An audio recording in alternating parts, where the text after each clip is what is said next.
నమస్తే, నేను రామి. హార్మోనల్ ఇంబ్యాలెన్స్తో వచ్చే ప్రాబ్లమ్స్లో ఇన్ఫర్టిలిటీ కూడా ఒకటి. ఇది కొంతమంది నన్ను అడిగారు, రిక్వెస్ట్ చేశారు. అందుకే నేను ఈ విషయం గురించి నాకు తెలిసింది, నా అనుభవంలో ఉన్నది, నాకు అర్థమైంది మీకు చెప్తున్నాను.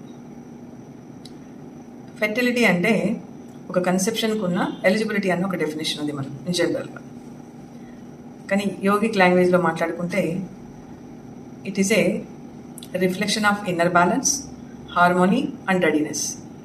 ఇంకా చెప్పాలంటే ఫిజికల్లీ, మెంటల్లీ అండ్ ఎనర్జెటికల్లీ రెడీగా ఉండడం. ఇది ఫెర్టిలిటీ అంటే ఏంటి, దీన్ని ఎలా అర్థం చేసుకోవాలి, ఎలా చూడాలంటే ఇక్కడ hormonal balance, reproductive organ health, mental calmness, emotional connection between parents. ఈ నాలుగింటిలో ఏ ఒక్కటి డిస్టర్బ్ అయినా కన్సెప్షన్ డిఫికల్ట్ అవుతుంది. ఇవన్నీ కరెక్ట్గా ఉండాలంటే యోగా ప్రాక్టీస్, యోగ సాధన, యోగ చికిత్స బాగా హెల్ప్ అవుతుంది.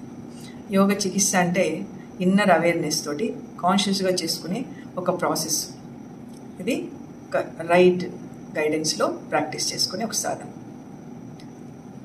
ఇది కనీసం ఈ ప్రిపేర్ అవ్వడానికి ఒక 90 days అయినా టైం కావాలి. సో ఈ 90 days ఈ టైంలో ఈ సాధనలో ఏం జరుగుతుంది?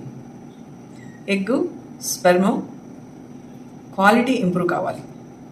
తర్వాత హార్మోనల్ సైకిల్ స్టెబిలైజ్ అవ్వాలి. ఫుడ్ ప్యాటర్న్ కరెక్షన్ అవ్వాలి. అలాగే స్లీప్ ప్యాటర్న్ కూడా కరెక్షన్ జరుగుతుంది. ఇంకా చెప్పాలంటే అష్టాంగ యోగాలో మహర్షి పతంజలి గారు చెప్పిన మన 8 steps ఆఫ్ యోగాలో యమ, నియమ, ఆసన, ప్రాణాయామ, ప్రత్యాహార, ధారణ, ధ్యాన ఇవన్నీ అప్లై చేయాల్సి ఉంటుంది. Self discipline, social discipline, physical బాడీకి ఆసన, మెంటల్ కామ్నెస్, ప్లెజెంట్కి ప్రాణాయామ, ప్రత్యాహార, ధారణ, ధ్యానం. ఇవన్నీ ఒకటి తర్వాత ఒకటి స్టెప్ బై స్టెప్ అప్లై చేసుకుంటూ వెళ్తే ఇందాక మనం చెప్పుకున్నవన్నీ జరుగుతాయి. అలాగే దీంతోపాటు main diet major role play చేస్తుంది. డైట్ డైరెక్ట్గా ఇన్ఫ్లుయెన్స్ ఉంటుంది మన ఓవలేషన్ మీద కానీ, స్పెర్మ్ మొబిలిటీ మీద కానీ, కౌంట్ మీద కానీ. అంటే వాటి క్వాలిటీని ఇంప్రూవ్ చేసుకోవడానికి ఇంకొంచెం డైట్ కరెక్షన్ తీసుకుంటే ఇంకా బాగుంటుంది. అంటే డాక్టర్స్ అన్ని బేసిక్ చెకప్ అన్నీ అయిపోయిన తర్వాత అంతా బాగానే ఉన్నాయి అనుకున్న తర్వాత వీటన్నింటినీ ఇంకా బాగా ఇంప్రూవ్ చేసుకోవడానికి, ఇంకా హెల్తీగా చేసుకోవడానికి ఈ డైట్ కూడా చాలా ఇంపార్టెంట్. ఉమెన్కు తనకు సరిపడా, తనకి సూట్ అయ్యే నరిష్మెంట్ ప్రాపర్గా ఉండాలి. అలాగే మెన్కు కూడా రిచ్ న్యూట్రియంట్ ఫుడ్ అవసరం ఈ టైంలో.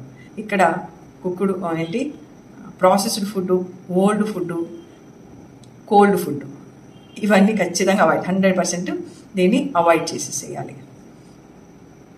అలాగే చాలామంది కపులు ఎమోషనల్ కనెక్షన్ని అండర్ ఎస్టిమేట్ చేస్తారు. అది తప్పు. ఎందుకంటే ఇక్కడ స్ట్రెస్సు, ఫియరు, రిలేషన్షిప్ టెన్షన్స్ ఇవన్నీ డైరెక్ట్గా కన్సెప్షన్ మీద పడుతుంది, రీప్రొడక్టివ్ సిస్టమ్ మీద ఎఫెక్ట్ పడుతుంది. అందుకనే ఎలా ఉండాలంటే ఒక సపోర్టివ్, లవింగ్ అట్మాస్ఫియర్లో వాళ్ళు ఉండాలి, ఆ కపుల్ ఉండాలి. అలాంటి అట్మాస్ఫియర్ని వాళ్ళు క్రియేట్ చేసుకోవాలి. ఇవన్నీ సెట్ అయిన తర్వాత ఆ రొటీన్ ఏం జరుగుతుంది? బాడీకి ఒక రెగ్యులర్ రిథమ్ స్టార్ట్ అవుతుంది, ఫుడ్ కరెక్షన్ అయిపోతుంది, ఎమోషనల్ కరెక్షన్ జరుగుతుంది, స్లీపింగ్ ప్యాటర్న్ బాగుంటుంది, నరిష్మెంట్ బాగుంటుంది. సో ఇవన్నీ బాగున్నప్పుడు ఫెర్టిలిటీ అనేది అది రేస్ కాదు, రెడీ. దీన్ని మనం న్యాచురల్ ప్రాసెస్. ఇది రేస్ కాదు. Physical health, mental health, emotional health ఇవన్నీ సక్రమంగా జరిగినప్పుడు న్యాచురల్గా కన్సెప్షన్ అయిపోతుంది. It's a natural process. దీనికి ఇంకా స్ట్రగుల్ ఎందుకు? న్యాచురల్గా జరిగిపోతుంది. ఇంకా అర్థమైందా? ఇది జనరల్గా మనం యోగ చికిత్సలో మనం ప్రిపేర్ చేసుకోవాల్సిన ఒక ప్రాసెస్. సో నెక్స్ట్ వీడియోలో చెప్పుకున్నాము ఎలా ఉండాలి, ఏమేం ప్రాక్టీస్ చేసుకోవాలి అన్న విషయాలు ఇంకొకసారి ఎక్స్ప్లెయిన్ చేస్తాను. సో ఇప్పటికీ అర్థమైంది అనుకుంటాను యోగ చికిత్స ఎలా ఉపయోగపడుతుంది ఫెర్టిలిటీ ప్రిపరేషన్కి. ఈ 90 daysలో టైం తీసుకుంటే హ్యాపీగా న్యాచురల్గా కన్సెప్షన్ జరుగుతుంది. ఏ స్ట్రగుల్ ఉండదు. మెడికల్ హెల్ప్ తోటి దీన్ని కూడా హెల్ప్ తీసుకుంటే ఏదైనా ఇష్యూస్ ఉన్నాయనుకోండి, డాక్టర్ల సజెషన్స్ తోటి ఆ సపోర్ట్ తోటి యోగ చికిత్సను కూడా యాడ్ చేసుకుంటే ఇంకా ఎక్స్ట్రా సపోర్ట్ దానికి. ఐ హోప్ ఇది మీకు యూస్ఫుల్ అనుకుంటున్నాను.